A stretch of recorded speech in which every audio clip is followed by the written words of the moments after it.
Oke Ustaz, ini ada pertanyaan dari Bu Rubiana tentang tidak ada gurunya ini Ustaz. Apakah memang, kalimat itu diartikan letterleks memang dia sama sekali tidak berguru, ataukah memang, dia berguru tapi lebih banyak hikmah kehidupan yang Allah langsung berikan? Itu gimana, cara dia menjelaskan kepada masyarakat gitu kan ketika, kan ilmu itu harus bersanad gitu ya Ustaz ya. Apakah dia merasa diangkat atau apakah dia merasa dapat ilham, wangsit dan sebagainya gitu ya, ketika menjelaskan kepada masyarakat saat memberikan, kebaikan atau sinyal tadi, Ustaz? Ya, kalau yang saya sampaikan tadi itu orang majdub, itu namanya majdub itu artinya orang yang tertarik, ya. Namanya orang yang tertarik itu bukan dari kalangan biasa memang, ya. Ya, dari kalangan tertentu misalkan ya, kalau di Jakarta itu ada namanya Wan Sekhon ya.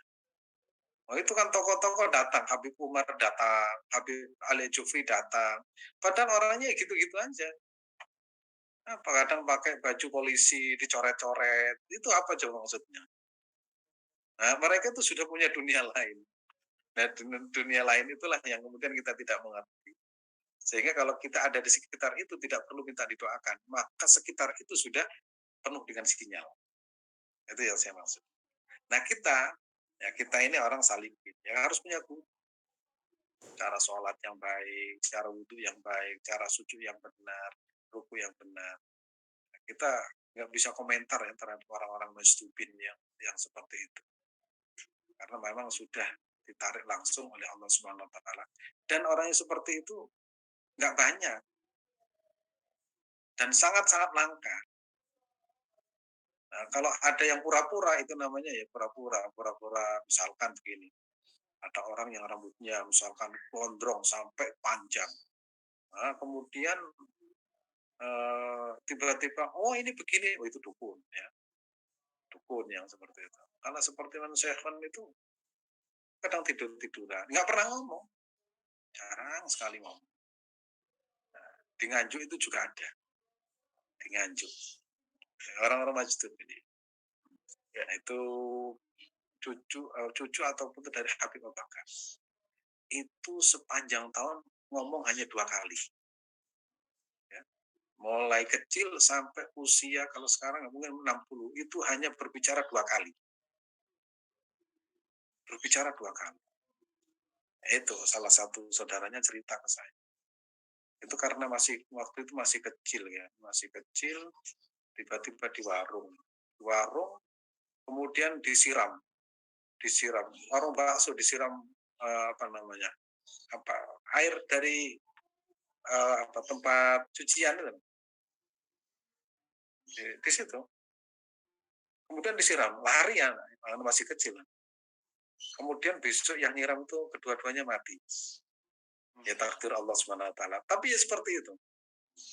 Akhirnya lari, begitu lari sampai di sumur dia itu masuk dalam sumur.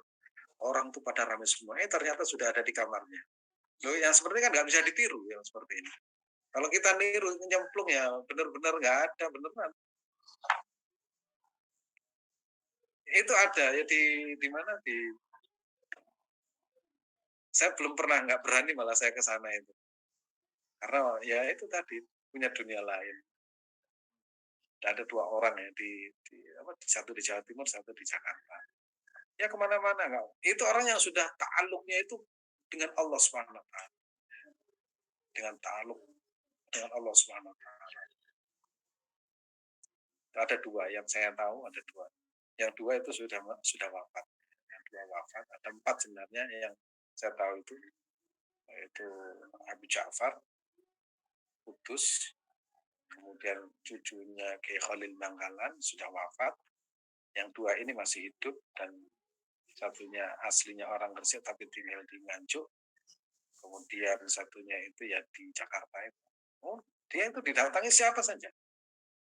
Kadang ada orang datang, tibanya itu sudah kategori masuk. Kalau yang lain-lain itu ya kadang ya gaya-gayaan ya, gaya-gayaan, gaya-gayaan masjid ya. Kalau ini maju beneran. Gitu, Mas Hasan. Baik, Baik, Ustaz. Ini pertanyaan berikutnya dari Ibu Adriani. Jadi lantas Ustaz, yang dapat majdub itu syarat utamanya apa gitu Ustaz? Nggak ada syarat. Apa yang Memang bisa nggak ada syarat. Itu Allah memilih. kalau milih aja Ustaz ya? Heeh.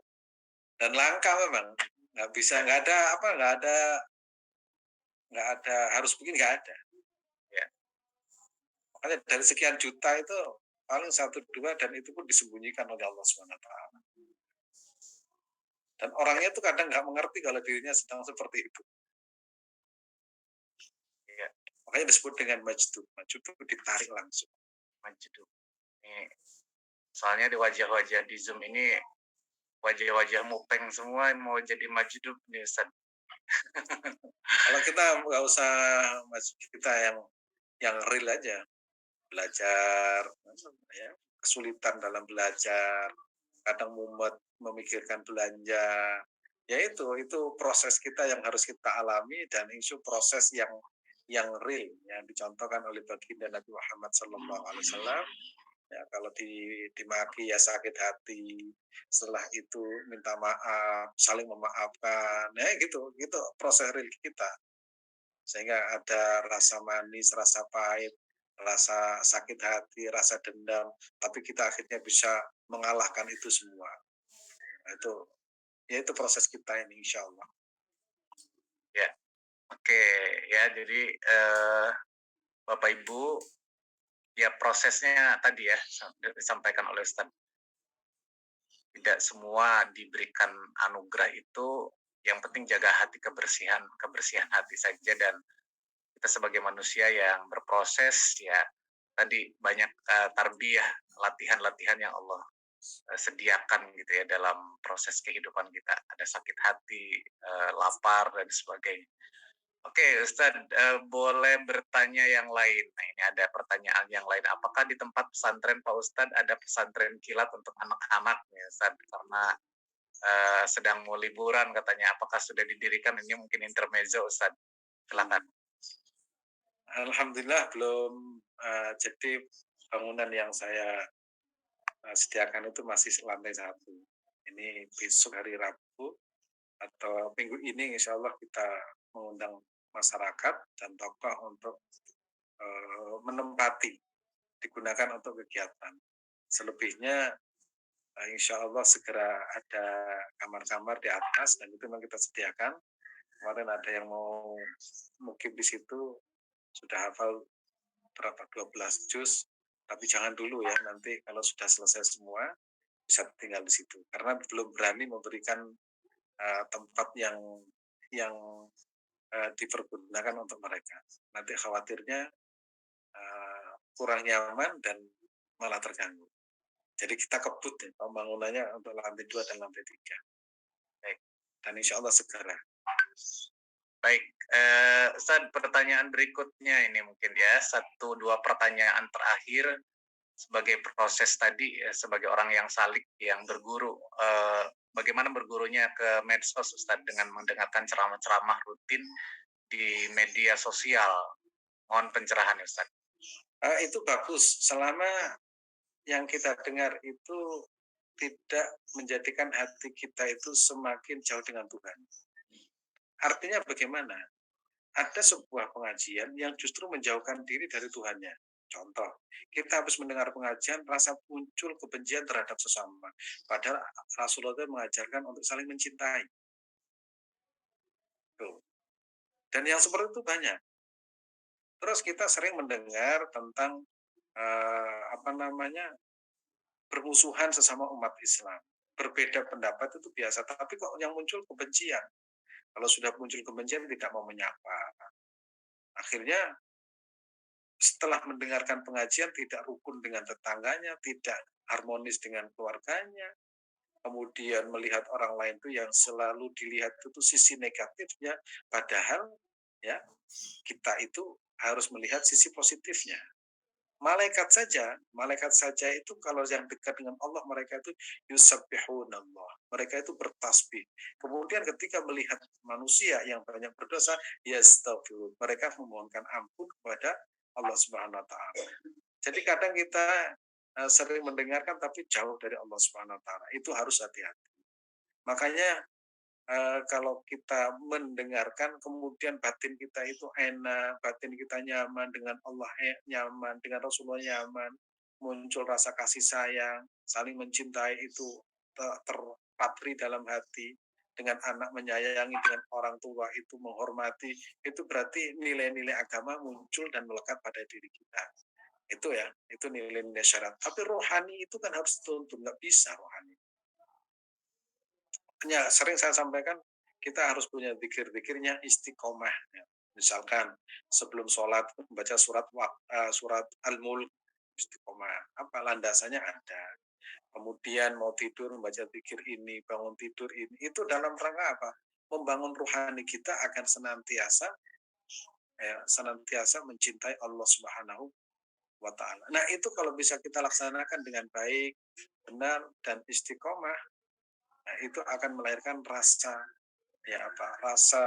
yang saya tadi itu, rasa enak, nyaman, kemudian kita semakin mengagungkan dan muliakan Allah Subhanahu wa taala.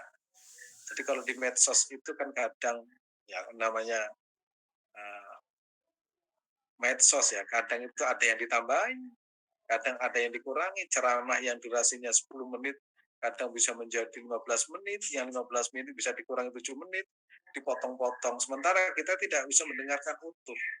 Dan kalau kita mau bertanya, sulit kan, mau tanya kepada siapa? Kan nggak interaktif.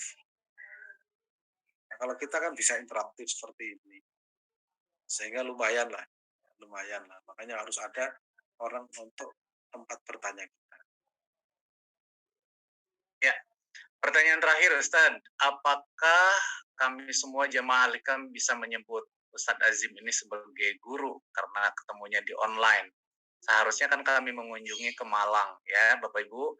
Jadi Bapak Ibu kalau berkunjung ke Malang dan mau meneguhkan hati berkunjung kepada guru, ada syaratnya ya. Syaratnya adalah ngajak-ngajak saya ya, jangan diam-diam baik.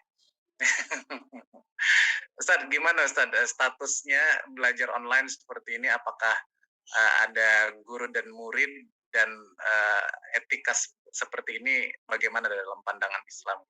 Silakan. Ya, guru dan murid itu artinya kan guru mengajari, muridnya itu mendengarkan dan mengamalkan.